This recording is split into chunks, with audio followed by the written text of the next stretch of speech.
Chapter 25. The Legends of Sagara and Bhagiratha. Om Shri Ganeshaya Namaha. Nara and Narayana continued the narration. The son of Ambarisha was Yauvanashva. Haritha was the son of Yauvanashva. Haritha was the son of Purukutsa. His son was Trasadasyu. His son was Anaranya. His virtuous son Haryashva was acclaimed by the sages. His son Aruna was born as a result of a boon granted by Surya. Aruna's son Satyavrata was illustrious and learned. He had ascended to Swarga in his embodied form and later became famous as Trishanku, literal meaning stuck in middle ground. Trishanku begot a son, Harishchandra, who was a protector and diligent follower of all aspects of Dharma. He acquired the knowledge of Ganesha from Vishwamitra and became an ardent devotee. In the end, the illustrious one ascended to Swanandaloka, where he was united with Ganesha. His son was named Rohita.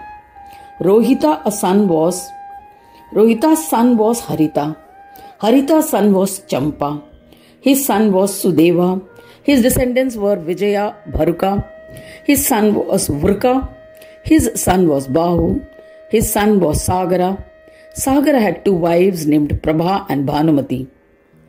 They worshipped and solicited the pious yogi Bhrigu for a son. He granted a powerful boon which would beget them a son.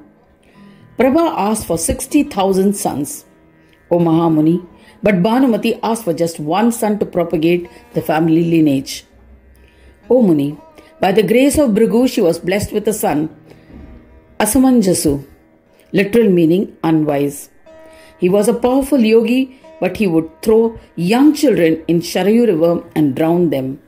Hence he earned a nickname Balaghati, slayer of kids. O Mahamuni, for this reason his father drove him out of his house. So he went to the forest. Then he revived the drowned children by the power of Maya. Thereafter he became acclaimed as a yogi. Asamanjasa was blessed with an extremely devout son, Amshuman. Nara and Narayana said to Maharshi Markandeya, Prabha was blessed with 60,000 sons because of a boon she had received from Bhrigu. With the passage of time, Sagara became powerful and resolved to conduct 100 Ashwamedha Yajnas. Indra panicked. Sagara completed 99 Yajnas successfully and commenced the 100th one. While the Yajna was in progress, Indra discreetly transported the Yajna horse to Patal Loka and hid it near Kapila Muni. This caused the invincible 60,000 sons of Sagara intense fury. They amassed all their might to search for the horse. The shrewd soldiers trailed the horse by following the hoof marks. They dug at the site where the marks disappeared. O Brahmin, this resulted in the creation of a huge trench filled with salted water. The salty ocean created was called Sagara, as it was a creation of the sons of Sagara. As the sons of Sagara dug deeper, they reached Patal. They found the horse grazing in the ashram of Kapila. Mistaking Kapila as a thief, they advanced towards him with their weapons, with the intention of killing him. When Kapila saw them, he was filled with wrath. Kapila looked at them angrily. The intense heat, the Krodha Agni, reduced the sons of Sagara to ashes. The crafty Indra was pleased. Narada conveyed the news to Sagara. He sent his grandson Amshuman to Maharshi Kapila. The intelligent grandson bowed to Kapila. He performed his puja and extolled him. Maharshi Kapila returned the Yajna horse. Taking the Yajna horse, Anshuman returned to his grandfather. Anyone who completes the 100th Ashwamedha Yajna is elevated to the rank of Indra. This is why Indra is referred to as Shatakratu. Sagara completed the Ashwamedha Yajna. He enthroned his dynamic grandson Amshuman. The victorious king proceeded to a forest. He was initiated into the Shanti bestowing Ganesha Mahamantra by his guru. He engaged in the practice of yoga and became a venerated yogi. O Brahmin, he worshipped Ganesha till his death with unwavering devotion. In the end, he became proficient in the knowledge of Brahma and was absorbed into Ganesha. The illustrious Anshuman acquired knowledge from Kapila. He became a Ganapatya by nature and he would worship Lord Ganesha regularly. In the end, he was absorbed into Ganapa. Anshuman had a son named Dilipa. Dilipa's son was Bhagiratha. He enthroned Bhagiratha and went to a forest to worship Vignesh. After his enthronement, King Bhagirath ruled righteously. O Muni, one day Narada visited King Bhagiratha. The king performed his puja as appropriate. Narada imparted to the king some important information. He said, O illustrious Bhagiratha, listen to what I have to say. Your great-grandfathers had been burnt to ashes by the curse of a Brahmin. When one dies as a result of a curse pronounced by a Brahmin, they do not attain a favorable gati. Literally meaning gati, path leading to a destination of rebirth or liberation. Hence, O king, you must do something about it. O king, you must appease the heavenly Swaraganga and ask her to descend to the earth. Then you can immerse their mortal remains in her holy waters. As a consequence, your forefathers can ascend to Swarga. Seeing this, Narada, contemplating on Ganapati, went to Swarga. King Bhagiratha was extremely unhappy. He handed over the governance of his kingdom to his ministers and went to a forest. He observed asceticism to appease Swaraganga, the heavenly Ganga. Swarga Ganga, the heavenly Ganga. After 100 years, Ganga was pleased and manifested. She told the ardent devotee to ask for a boon. The king praised her in various ways, and the mighty King Bhagiratha said, O great one, if you are pleased with me, then descend to the earth and purify and uplift my great-grandfathers with your holy waters. Pleased with the praise of Bhagiratha, Swarga Ganga agreed. She said, I shall definitely descend to the earth.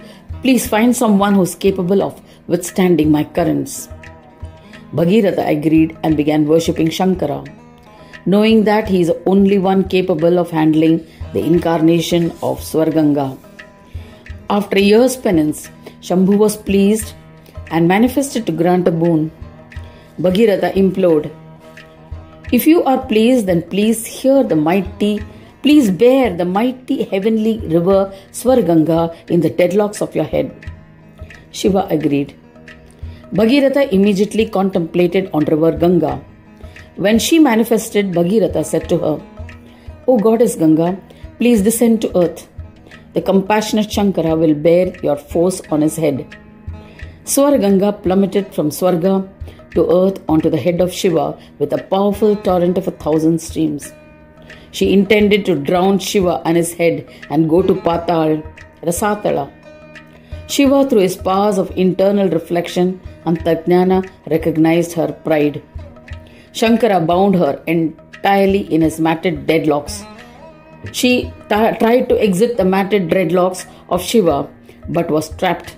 She could not find a way out, so she prayed to Shiva. Then he released her to flow onto the surface of the earth for the sake of the king. As she flowed, she saw King Janu.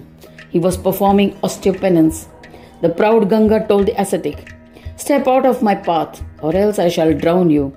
But Janu, who was in deep meditative state, did not reply. Ganga was enraged and decided to drown him. When the king realized this, he was livid at the intrusion. The king, with the prowess acquired through penance, swallowed all her waters and continued his meditation. The wise Bhagiratha bowed to the king and prayed that he release Ganga. Janu agreed and created a path for the flow of water from his thighs. In this way, she became his daughter. She then resumed on her course. She is also known by the name Janvi, the daughter of Janu. Thereafter, Ganga flowed rapidly and immersed the mortal remains of the sons of King Sagara in her waters. Purified by the waters of the holy river Ganga, the 60,000 sons of Sagara boarded an airplane to Swarga, witnessed by Bhagiratha. In this manner, Bhagiratha worshipped Swarganga. She is considered his daughter and is well known as Bhagirathi. Such was the glory of the powerful and mighty Bhagirath. Bhagirath has a son, Shruta. After enthroning him, Bhagirath retired to a dense forest. He acquired the knowledge of Ganesha from sage Vasishta. Bhagirath accomplished yoga and became a Ganapatya. In the end, through the practice of yoga, he attained Sayujya Mukti. Sayujya Mukti means liberation by becoming one with the Lord. O Brahmin, any devoted person who reads or listens to this legend of Bhagirath will be blessed with all enjoyments and liberation. Thus ends the 25th chapter titled The Legends of Sagara and Bhagirath. In the third Khanda of the Purana Upanishad, Srimad Mudgal Puran, describing the legends of Mahodara, dedicated to Sri Gajanana, end of chapter 25.